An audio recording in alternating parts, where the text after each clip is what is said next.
8절에서 18절입니다. 다니엘서 3장 8절에서 18절입니다. 오늘 본문이 많아서 이 앞에 화면에 글씨가 작습니다. 그래서 눈이 혹시 안 좋으신 분들은 본문을 성경에서 찾아서 읽으시는 게 좋을 것 같습니다. 다니엘서 3장 8절에서 18절까지의 말씀입니다. 우리는 지난 시간에 느부갓네살 왕에 대해서 여러 각도로 배웠습니다. 느부갓네살 왕은 다니엘서 2장에서 다니엘에게 절을 하며 다니엘의 하나님을 찬양했습니다. 근데 시간이 바뀌자마자 그는 자기가 만든 금신상을 만들고 사람들에게 절을 요구하고 있는 마음으로 바꿨습니다. 그래서 제가 말씀드린 게 뭐냐면, 사람은 믿을만해요, 믿지 못해요? 그렇죠. 사람은 믿으면 안 돼요. 대신 유일하게 믿을 수 있는 분은 누구죠? 하나님. 하나님은 절대 마음을 바꾸시는 분이 아니기 때문입니다. 그러면 사람은 믿지 않으면 어떻게 돼야 될까요? 이웃을 사랑해야 되는 거죠. 이웃을 믿는 것이 아니라 이웃은 사랑해야만 하는 것입니다. 두 번째로 우리는 이 느부갓네살 신상이 어떤 신상이냐면 바벨탑과 같은 신상이라는 것을 배웠습니다. 이 바벨탑은 시날 평지에 세워진 높은 탑이었는데 느부갓네살 신상은 두라 평지에 세워진 높은 신상이었습니다. 이 두 개 다 이야기는 무엇이냐면 자신의 힘으로 자신을 스스로 구원하려고 하는 인간의 시도에 대한 내용을 함께 배웠습니다. 또한 세 번째로 하나님의 신상과 느부갓네살 왕에 대한 내용을 함께 나눴습니다. 사람은 하나님의 형상을 잃어버린 후에 어떻게 되었냐면 영생을 잃어버리게 되었고, 그 영생을 되찾기 위해서 어떻게 했냐면 하나님의 형상을 만들어 봤습니다. 그래서 출애굽하고 있을 때 이스라엘 백성들이 금을 모아서 하나님의 형상을 한번 만들었어요. 그게 뭐죠? 금송아지를 만들었어요. 그것이 우리를 구원해낼 하나님이라고 소개했습니다. 여러분, 이처럼 인간은 스스로 하나님의 형상을 만들어 보지만 그것은 결코 하나님의 형상이 될 수 없습니다. 온전히 우리에게 오신 하나님의 형상은 누구죠? 예수님이 하나님의 형상이었고, 우리를 구원할 형상은 우리가 손으로 만든 형상이 아니라 온전히 하나님이 보내준 형상만이 우리를 구원할 수 있음을 우리 다니엘서 3장을 통해 함께 나누었습니다. 오늘은 조금 더 깊이 들어가서 느부갓네살 왕이 왜 절을 요구했고, 그 절을 하지 않았다는 이유로 왜 사람을 죽이려고 했는지에 대한 내용들을 조금 다각도에서 한번 살펴보도록 하겠습니다. 우리는 오늘 이제 주일학교 학생들하고 같이 예배를 드리다 보니까 제가 여러분에게 맞는 수준의 설교를 좀 준비했습니다. 우리 이제 장로님이나 권사님들에게 조금 수준이 낮아 보일 수 있지만 우리 아이들과 함께 보는 거니까 잘 이해하면서 한번 봤으면 좋겠습니다. 네, 느부갓네살 왕은 어느 나라의 왕이었죠? 바벨론. 바벨론은 하나의 나라가 아닙니다. 바벨론 제국이라는 말은 여러 나라를 다스리는 왕이었습니다. 그래서 이 느부갓네살 왕은 자신이 신상을 만들고 자신의 나라에 속하는 모든 관리와 또는 왕들과 거기에 속한 모든 백성들이 여기 만들어진 이 신상에 절을 하기를 원했습니다. 이 신상은 높기도 높았지만, 높이가 어느 정도라 그랬죠? 아파트 10층 높이. 그리고 뭐로 뒤집어 씌웠어요? 금으로 뒤집어 씌웠습니다. 화려하고 어마어마하게 높은 이 신상을 만들고 여기에 절을 하라고 말한 것입니다. 예, 모든 사람이 음악이 울릴 때 절을 하라 그랬는데 사드락과 메삭과 아벳느고가 절을 하지 않았습니다. 왜 이들은 절을 하지 않았을까요? 네, 여기 보면 사드락과 메삭과 메삭이 아니라 메삭인데 메삭과 아벳느고는 하나님이 아니면 절대 절하지 않겠다고 말했습니다. 그래서 이 이야기를 들었을 때 느부갓네살 왕이 화가 났을까요? 안 났을까요?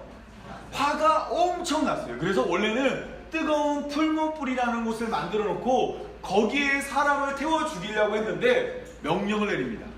7배나 더 뜨겁게 하라고 말을 한 후에 뭐라 그랬냐면 지금이라도 기회를 줄 테니까 다시 절을 해라. 음악이 울릴 때 너희가 절하면 이 풀무불에 들어가지 않게 해줄게라고 말했습니다. 그런데 다니엘의 세 친구 사드락과 메삭과 아벳느고는 뭐라고 말했냐면 우리는 절대 절하지 않겠습니다. 왜냐하면 우리가 여기 들어갔을 때 누가 구해줘요? 하나님이 구해주실 것이고 혹시 구해주지 않을지라도 우리는 절하지 않겠다고 이야기했습니다. 이 이야기를 들었을 때 느부갓네살 왕이 화가 나서 어떻게 했냐면 사드락, 메삭, 아벳느고를 불 속에 넣어서 죽이라고 명령을 내렸습니다. 여러분, 사드락과 메삭과 아벳느고는 어떤 사람이었을까요? 다니엘서 1장을 보니까 그들은 왕이 데리고 와서 점검을 했을 때, 테스트를 했을 때 그 나라에 있는 박수와 술객보다 지혜와 총명이 몇 배나 더 좋았냐면 10배나 더 좋았다고 말합니다.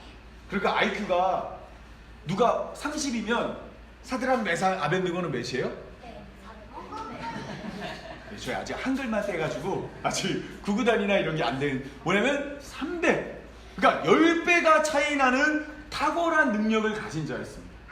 그러면 그렇게 좋은 신하, 똑똑한 신하였는데 그 신하를 죽인 이유가 단순히 뭐예요? 절을 하지 않았다라는 거예요. 그렇다면 도대체 왜 절을 하지 않았다라고 이 사람을 죽이기까지 했을까요? 여기에 대해서는 조금 심리학적인 이유가 있습니다. 우리 한번 여기 같이 한번 읽어볼까요? 다시 읽겠습니다. 시작. 셀프 익스펜션이라는 심리학 용어가 있습니다. 이게 뭐냐면 사람은 누구나 자기를 조금 더 크게 만들길 원한다라는 겁니다. 이 땅에 살고 있는 모든 사람은 지금 나보다 조금 더 내가 커졌으면 좋겠다라는 겁니다. 이 커진다라는 거는 이 자기를 복제하는 거랑 달라요. 복제는 뭐예요? 나와 똑같은 사람을 만드는 거지만 확장은 뭐냐면 나라는 존재가 여러 가지 방면에서 조금 더 커졌으면 좋겠다는 겁니다. 그러면 사람이 커지는 방법이 있어요. 여기에 대해서 에릭 프롬이라는 사람이 소유냐 존재라는 책에서 이렇게 밝힙니다. 첫 번째는 내가 가진 것을 통해서 나를 크게 만드는 사람이 있다는 겁니다.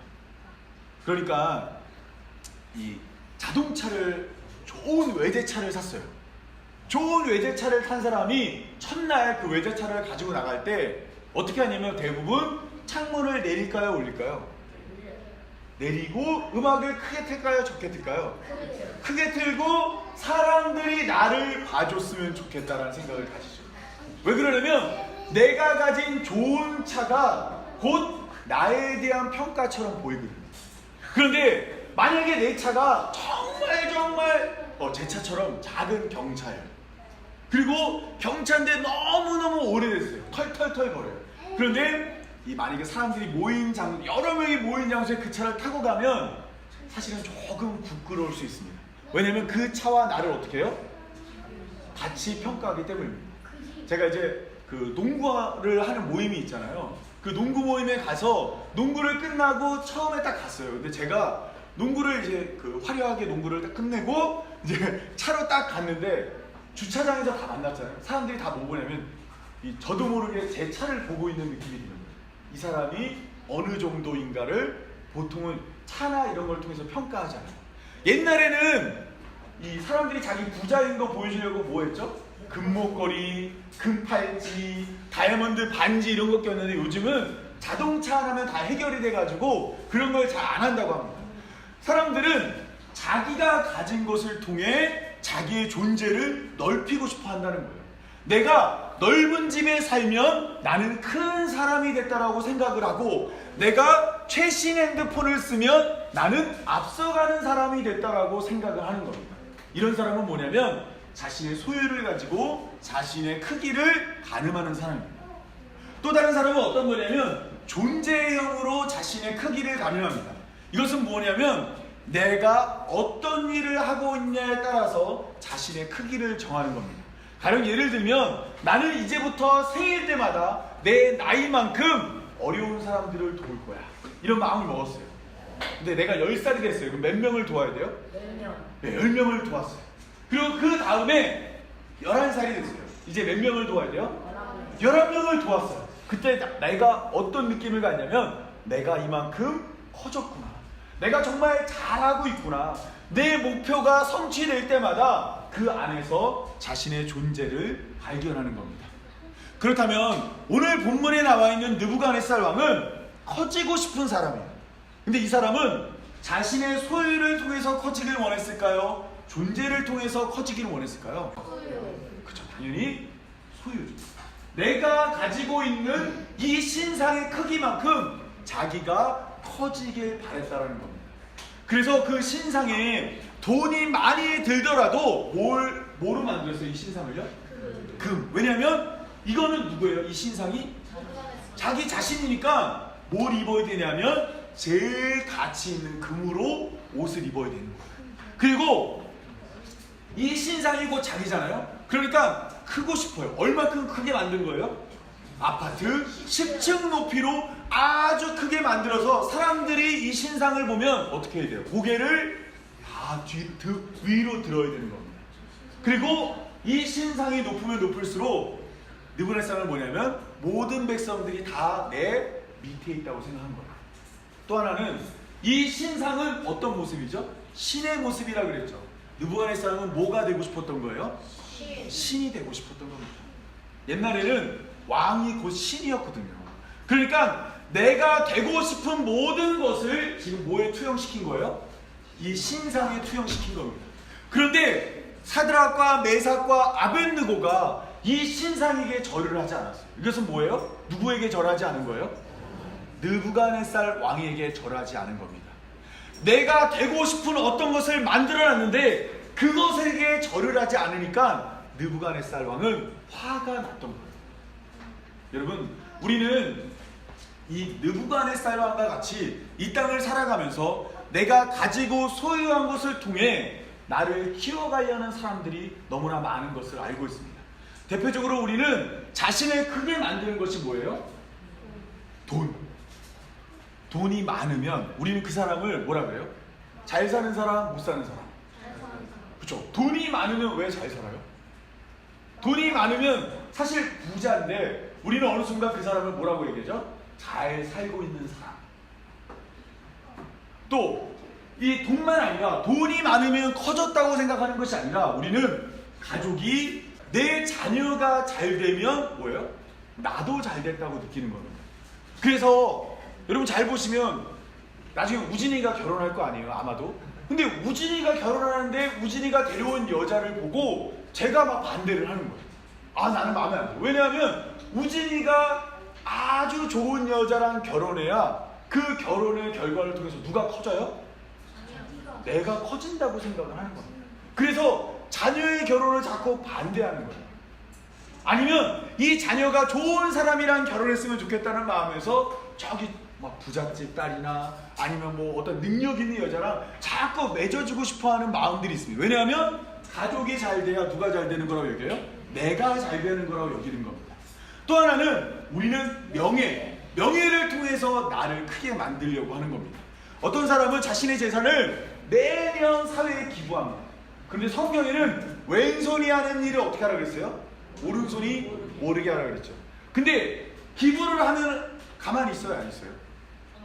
가만히 안 있죠. 난 해마다 얼마씩 기부했다, 뭐 증서를 받고 싶고 사람들에게 알리고 싶습니다. 왜냐하면 그걸 통해서 명예를 얻어서 내가 더 커지고 싶기 때문입니다.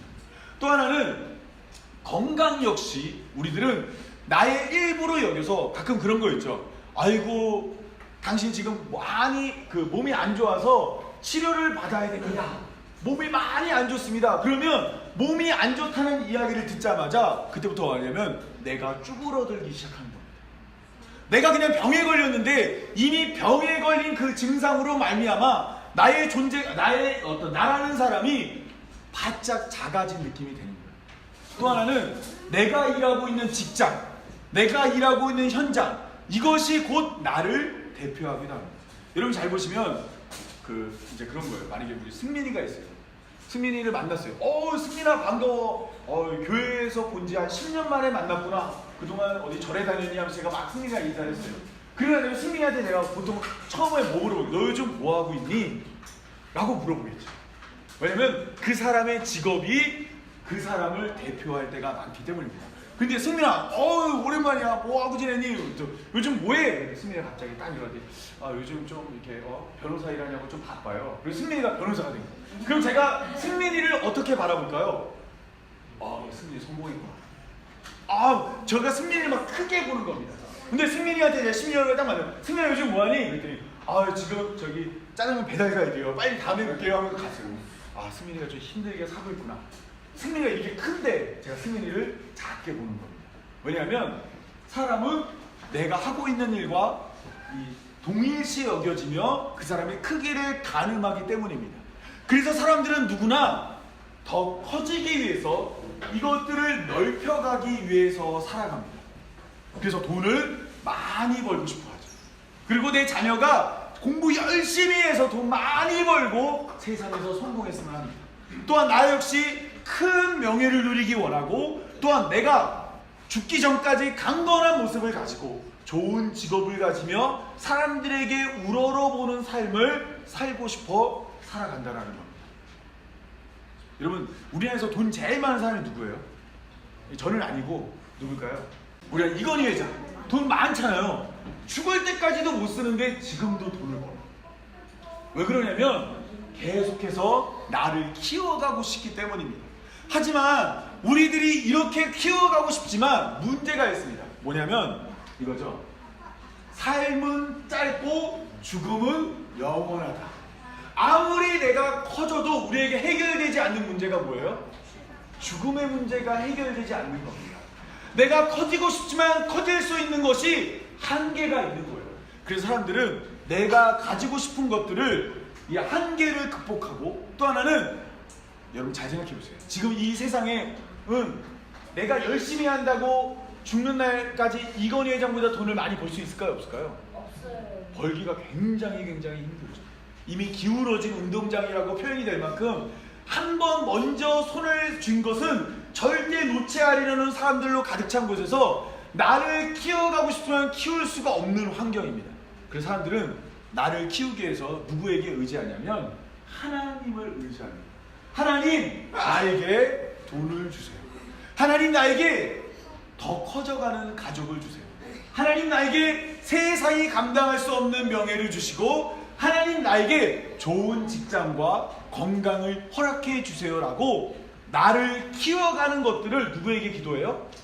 하나님께 기도하고 하나님을 통해서 이것을 얻어 나를 키우려고 하는 겁니다. 여러분, 이때 하나님의 뜻은 뭘까요? 하나님은 정말로 우리의 기도를 들으시고 나를 키워가는 것들을 더 풍성히 만들어 주실까요? 성경을 보니까 하나님은 오히려 정반대의 것이라고 욥을 통해서 설명해 주고 있습니다.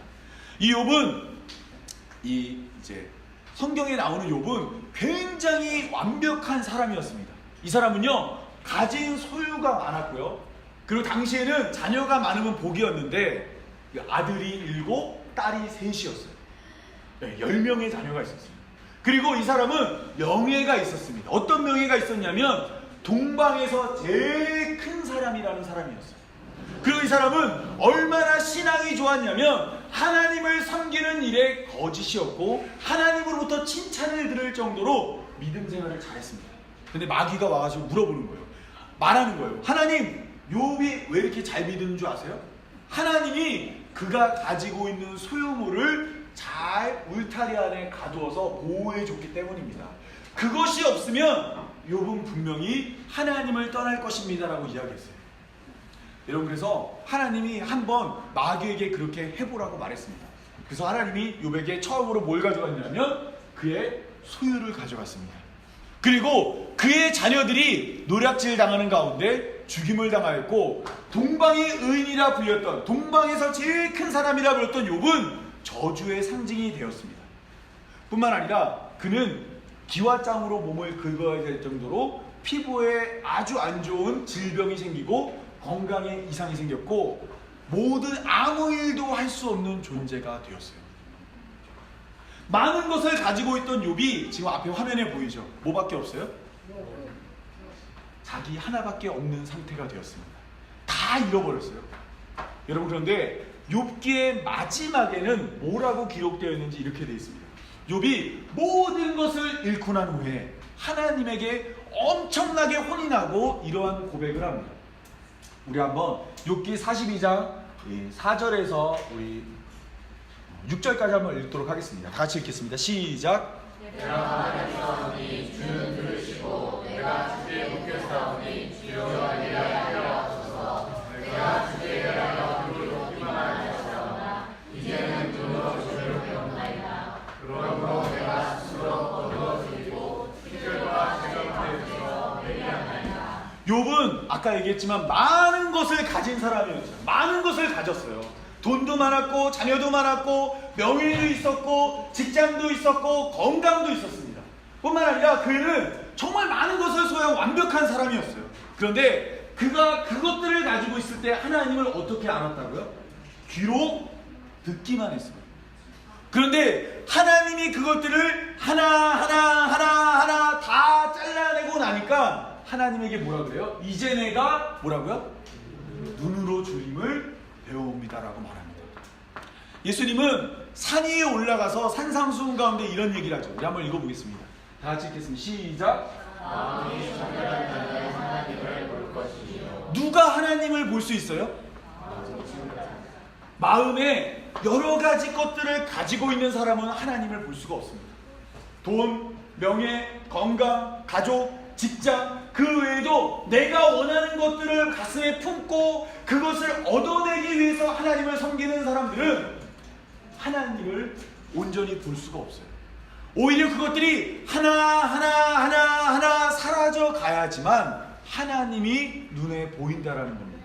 왜냐하면 하나님이 여기에 계시고 내가 여기에 있을 때 내가 나를 크게 만들기 위해서 하나님께 요구했던 것들이 하나님과 내 사이에서 모든 것들이 장배수처럼 장애물이 되어서 하나님을 온전히 보지 못하게 한다는 겁니다. 그래서 하나님은 오히려 우리가 하나님을 온전히 볼 수 있게 예수님을 이 땅에 보내주셨고, 예수님은 아까 얘기했던 나를 크게 만드는 것들을 더 많이 주려고 이 땅에 오신 것이 아니라 그것을 잘라내러 오신 것입니다. 우리 한번 마태복음 10장 34절 읽어보겠습니다. 시작. 내가 세상에 형편으로 예수님은 뭘 주러 오셨대요? 검을 가지고 보통 뭐예요? 싸워요. 그쵸, 잘라내는 거죠. 그러면 뭘 잘라내면 내가 온 것은 사람이 그 아버지와 딸이 어머니와 며느리가 시어머니와 불화하게 하려 아니라 그들과 싸우게 한다는 거예요. 사람의 원수가 자기 집안 식구니라. 아버지나 어머니를 나보다 더 사랑하는 자는 내게 합당하지 아니하고 아들이나 딸을 나보다 더 사랑하는 자도 내게 합당하지 아니하며 또 자기 십자가를 지고 나를 따르지 않는 자도 내게 합당하지 아니하니라. 자기 목숨을 얻는 자는 잃을 것이요 나를 위해 자기 목숨을 잃는 자는 얻으리라. 이 세상에서 나를 크게 만들기 위해 내가 요구하고 있던 것들, 하나님보다 더 커진 것들, 그것들을 가지고는 예수님께 나올 수가 없고 그것을 가지고는 하나님을 볼 수가 없다라는 겁니다. 그래서 예수님이 이 땅에 우리에게 검을 주시고 그 검으로 이것들을 하나하나 잘라내는 겁니다. 그러면 이 검은 뭘까요? 그것이 바로 하나님의 말씀입니다. 히브리서 4장 12절 13절 읽겠습니다. 시작. 하나님의 말씀은 살아있고 활력이 있어 좌우의 날선 어떤 검보다도 예리하여 분과 영과 및 관절과 골수를 찔러 속에 있까지 하며 또 마음의 생각과 뜻을 판단하나니 지으신 것이 하나도 그 앞에 나타나지 않음이 없고 우리의 별산을 만드신 이의 눈앞에 만물이 벌어벗은 것 같이 드러납니다. 우리는 하나님 앞에 내가 조금 더 나아버진 모습, 하나님의 뜻대로 사는 모습, 아니면 하나님을 잘 섬기는 모습, 하나님에게 축복받은 모습처럼 많은 것을 덕지덕지 살로 붙이고 하나님 앞에 섰어요. 근데 하나님이 그 검으로 어떻게 하시냐면 하나하나 잘라내십니다. 내가 입고 있던 내가 아닌 나를 크게 만드는 것을 내가 여기다 붙였을 때 하나님이 그것을 하나하나 잘라내서 어떻게 만들어요? 벌거벗은 것 같이 나를 하나님 앞에 진짜 나로 만드는 겁니다. 여러분, 그런데 이 과정이 쉬울까요? 어려울까요? 여러분, 이 과정은 마치 수술과 같습니다. 하나님의 검이 나를 찌르고 나의 살을 도려내고 나의 뼈를 깎을 때 우리의 입에서는 나도 모르게 악소리가 나오고 힘들다는 말이 나옵니다. 왜냐하면 나를 더 크게 만들기 위해서, 나를 더 사람들에게 더 많아 보이게 만들기 위해서 내가 모아놓은 것들이 이미 나의 뼈가 되고 살이 되었기 때문입니다. 이 뼈를 갈고 살을 잘라낼 때 내 안에 엄청난 고통이 다가옵니다.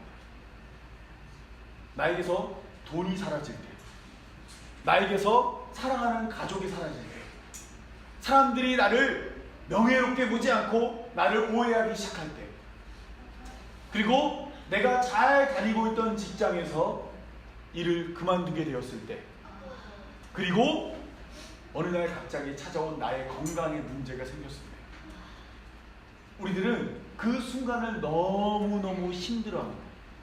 그래서 그때를 우리는 뭐라고 표현하냐면 고난이라고 말합니다. 지금 나는 고난받고 있다고 생각합니다. 그런데 하나님은 그 순간을 무엇이라고 표현하냐면 은혜라고 말합니다. 왜냐하면 그것들이 잘려나가야지만, 그것들이 사라져야지만, 그것들이 나에게 가치로 여겨지지 않아야지만 누구를 볼 수 있어요? 하나님을 볼 수 있기 때문입니다. 하나님은 계속해서 우리의 인생 가운데서 온전히 하나님을 볼 수 있도록 계속해서 이것을 잘라내고 있습니다. 때문에 그것은 고난이 아니라 뭐예요? 은혜의 삶이 되는 것입니다.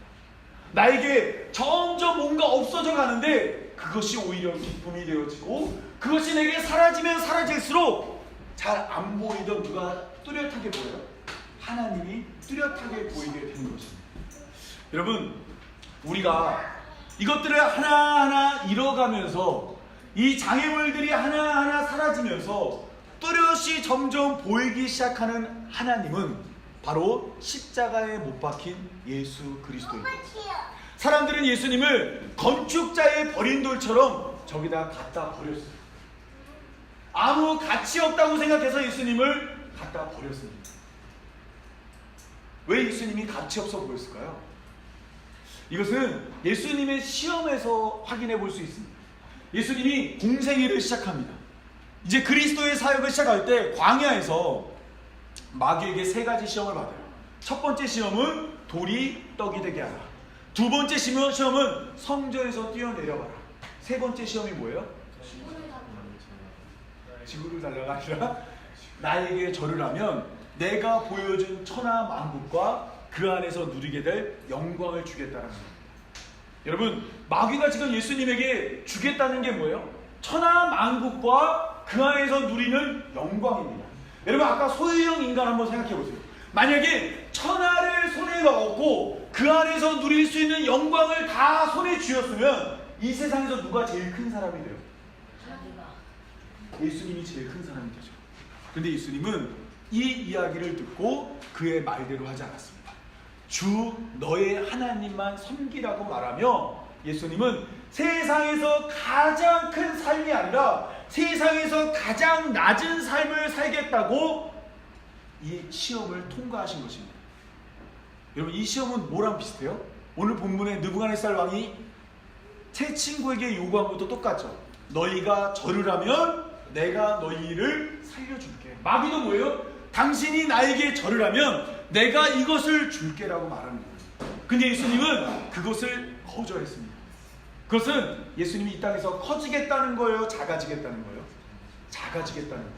얼마나 작아지냐면 예수님은 두 손에 받을 수 있는 영광을 내려놓고 두 손에 무엇을 쥐었을까요? 바로 십자가를 쥐었습니다. 옛날 고대 로마 시대에는 십자가가 로마에서 가장 무서운 형벌이었어요.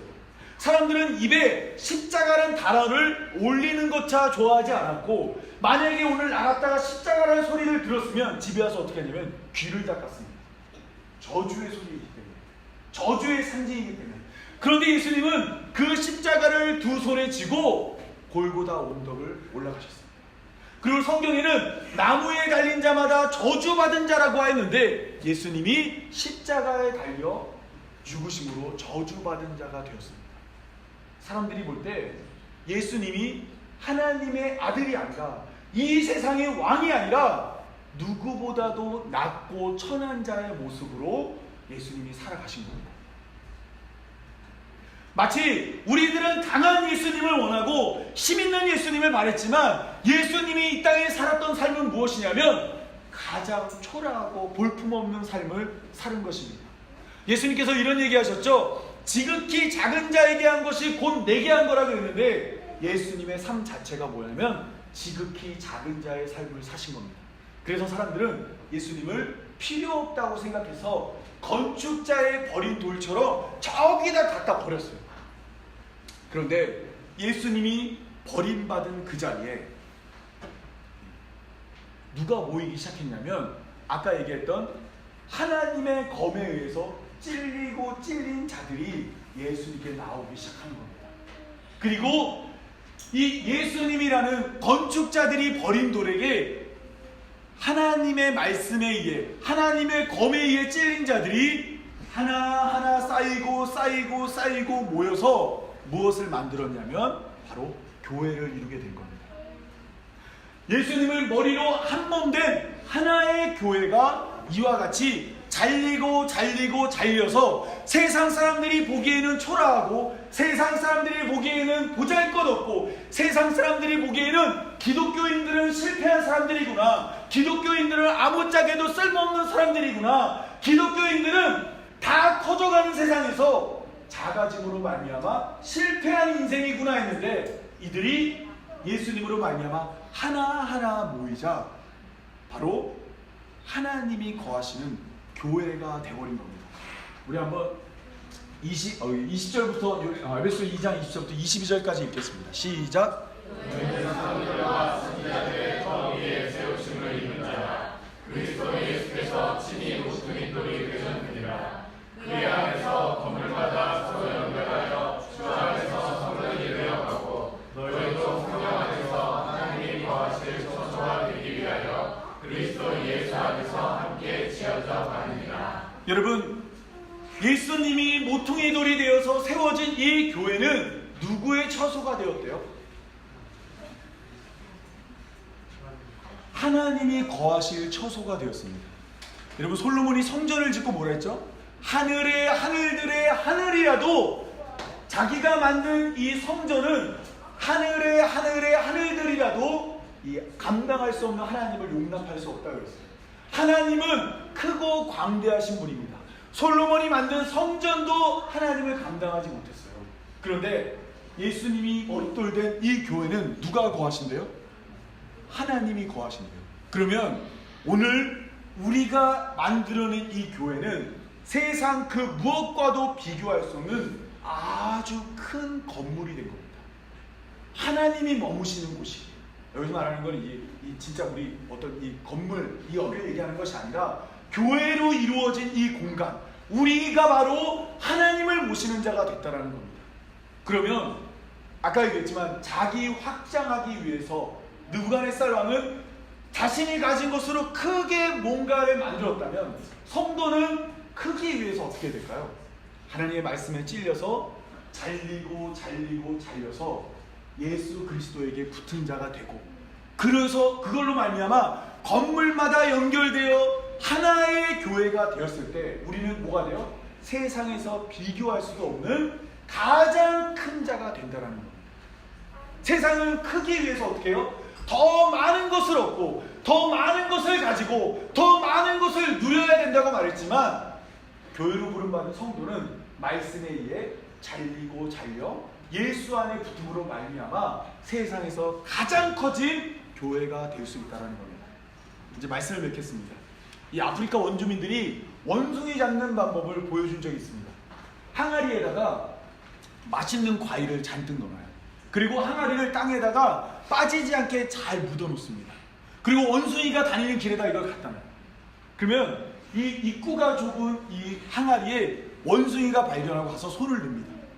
그리고 과일을 잡아요. 근데 과일을 잡는 순간 이 항아리에서 손이 빠지지가 않습니다. 꽉 아무리 노력해도 안 빠질 때 이 아프리카 원주민들이 천천히 걸어가요. 그 원숭이는 다급한 마음에 더 뽑으려고 하지만 결국에는 뽑지 못하고 항아리와 함께 잡혀갑니다. 여러분, 이 원숭이가 도망가는 방법은 뭘까요? 손을 놓고 이 항아리 안에 있는 것을 놓으면 됩니다. 그런데 이 원숭이는 어리석게도 그것을 못해서 끝까지 잡고 있다가 잡혀서 죽임을 당합니다. 여러분, 저는 이 이야기를 들으면서 무엇을 느꼈냐면 마치 이것이 우리의 모습처럼 여겨지는 겁니다. 여기서 이 땅의 것들 추구하면 안 된다는 거 모르는 사람이 어디 있습니까? 우리는 다 하나님의 뜻대로 이 땅의 것들을 하나하나 내려놓고 세상의 가치라고 말하는 것들을 내려놓고 예수님의 손을 잡아야 됨을 모두 알고 있지만 어리석게도 끝까지 놓지 못해 결국 다 죽임을 당하는 겁니다. 때문에 우리는 이 같은 방법이 아니라 우리가 이제는 하나님의 말씀 안에서 잘리고 잘려 예수 그리스도 안에서 구원받는 자가 되기를 바랍니다. 성경에는 문이 두 개 있다고 그러죠. 구원으로 가는 문이. 하나는 많은 사람들이 찾는 넓은 문이 있습니다. 또 다른 문은 뭐예요? 기 찾고 좁고 협착하여 찾는 이가 적은 좁은 문이 있어요. 둘 중에 어느 게 구원의 문이죠? 좁은 문. 그래서 우리는 늘 좁은 문으로 가야 된다라고 말을 합니다. 그런데 좁은 문까지 왔어요. 그런데 거기에 서 있는 내가 너무 커버리면 어떨까요? 못 들어가죠. 우리는 이 땅에서 계속 작아져야만 하는 것입니다. 여기서 말하는 건 제가 뭐 이제 돈을 벌여라, 어떻게 해라 이것이 아니라 그것들이 나의 가치가 되지 않는 삶으로 하나님이 만들어 가실 겁니다. 여러분, 그렇게 됐을 때 십자가로만 통과할 수 있는 이 문을 지나 비록 작은 자들이 모였지만 작은 자들이 모여 태산을 이루는 그 하나님 나라를 살아가는 귀한 하나님의 백성이 되기를 바라며 오늘 말씀 맺도록 하겠습니다.